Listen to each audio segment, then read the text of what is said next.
تو پھر ہم اور لوگوں کے ساتھ اپنے سے جو ہمارے ماتحت ہوتے ہیں ان کے ساتھ اپنی کام والی ہو گئی، نوکرانی، ماسی، میڈ، یا پھر اپنے بچوں کے ساتھ اپنے لہجوں پہ ہم غور کیا کریں نا کہ ہم کیا کرتے ہیں۔ تو اس کے بعد دیکھیں آپ اس آیت پہ غور کریں، اس آیت کے اوپر میں نے ایک ٹی وی کا پروگرام دیکھا تھا، ان علماء نے اتنی بھی اس کے اوپر زبردست وہ ایک کمنٹری کی تھی کہ اللہ تعالیٰ نے یہ لسٹ لا کے تو آخر میں اللہ تعالیٰ کہہ رہے ہیں وَأَقِیمُوا الصَّلَاةَ وَآتُوا الزَّکَاةَ، یعنی نماز زکوٰۃ یہاں نہیں آئی ہے، یہاں پہ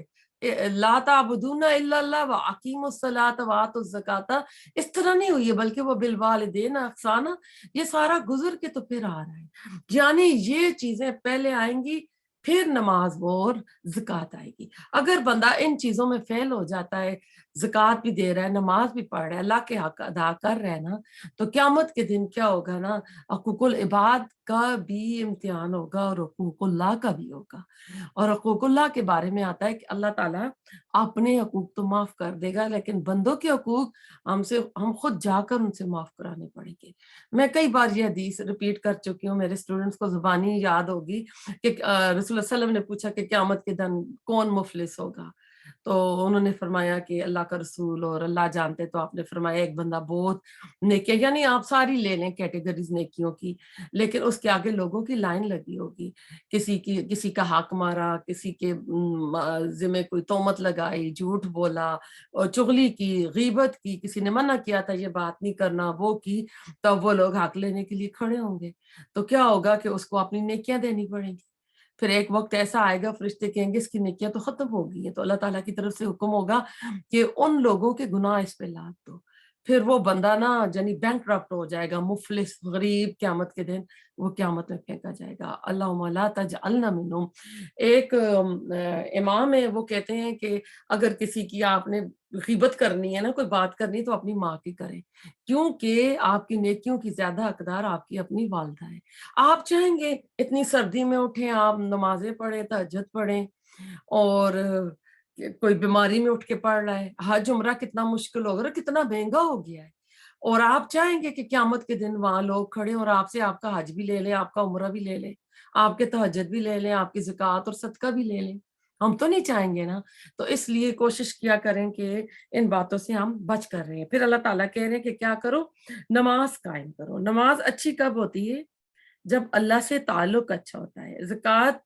کب اچھی ہوتی ہے؟ جب بندوں سے تعلق اچھا ہوگا، دل میں تڑپ ہوگی۔ اب یہ زکوٰۃ تو سال میں ایک بار فرض ہے نا، لیکن کچھ لوگ ہیں جو زکوٰۃ سے بھی زیادہ پیسے باقی کے مہینوں میں صدقوں میں نکال دیتے ہیں، کیونکہ انسانیت کو ضرورت ہے۔ اللہ نے آپ کو جو وَمِمَّا رَزَقْنَاهُمْ يُنْفِقُونَ جو پڑھا تھا کہ جو بھی ہم نے رزق دیا ان میں سے خرچ کرتے ہیں، تو یہ تو فرض صدقہ ہے نا، زکوٰۃ جو دیتے ہیں۔ زکوٰۃ کے لیے ویسے دیکھا جائے تو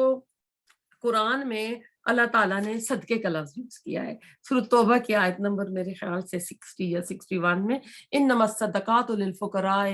اس میں پوری لسٹ اللہ دے دیتے ہیں کہ بے شک یہ جو زکوٰۃ ہے ان کے لیے، کیونکہ اگر مکی صورت ہے تو مکی میں بھی زکوٰۃ کا لفظ آیا ہے، تو وہاں زکوٰۃ سے مراد ہوتا ہے اپنا مال پاک کرنا، اپنا نفس پاک کرنا، لیکن یہاں پر جو ہے نماز کے ساتھ تو یہ فرض زکوٰۃ کا ہی آ رہا ہے تو دینا، لیکن اس کے علاوہ بھی آپ نا نفلی صدقات بھی اللہ کے راستے میں دیا کریں۔ تو نماز اللہ سے تعلق کو ظاہر کرتی ہے۔ خراب نماز ہے تو ظاہر ہے ہمارا تعلق اللہ تعالیٰ کے ساتھ پھر اتنا مضبوط نہیں ہے، تو ہم نے اللہ تعالیٰ کے ساتھ اپنا تعلق جو ہے نا وہ اچھا رکھنا ہے۔ نماز ہم نے سنت کے مطابق پڑھنی ہے نماز، اور اس میں پاکی پلیدی کا خیال رکھنا، قبلے کا رکھنا، کپڑوں کو رکھنا، ان ساری چیزوں کا ہم نے اس میں خیال رکھنا ہے۔ اور زکوٰۃ جو ہے سال میں آپ کے پاس جو بھی سیونگ ہے، ٹھیک ہے، آپ کے پاس کل آمدنی آئی نا سال کی، تو اس کل پہ آپ کی زکوٰۃ نہیں ہوگی، اینڈ آف دا ایئر آپ کے پاس جو سیونگ ہوگی اس پہ آپ نے دینی ہے 2.5%۔ تو پھر اللہ کہتے ہیں اس کے بعد نا سما تولیتم، کہ پھر تم نے منہ موڑ لیا، یعنی سارا کچھ سن کر، یعنی تھوڑا ہی تھا جو تم نے مانا، پھر تم نے کیا کیا، منہ موڑ لیا، تم نے انکار کر لیا۔ تو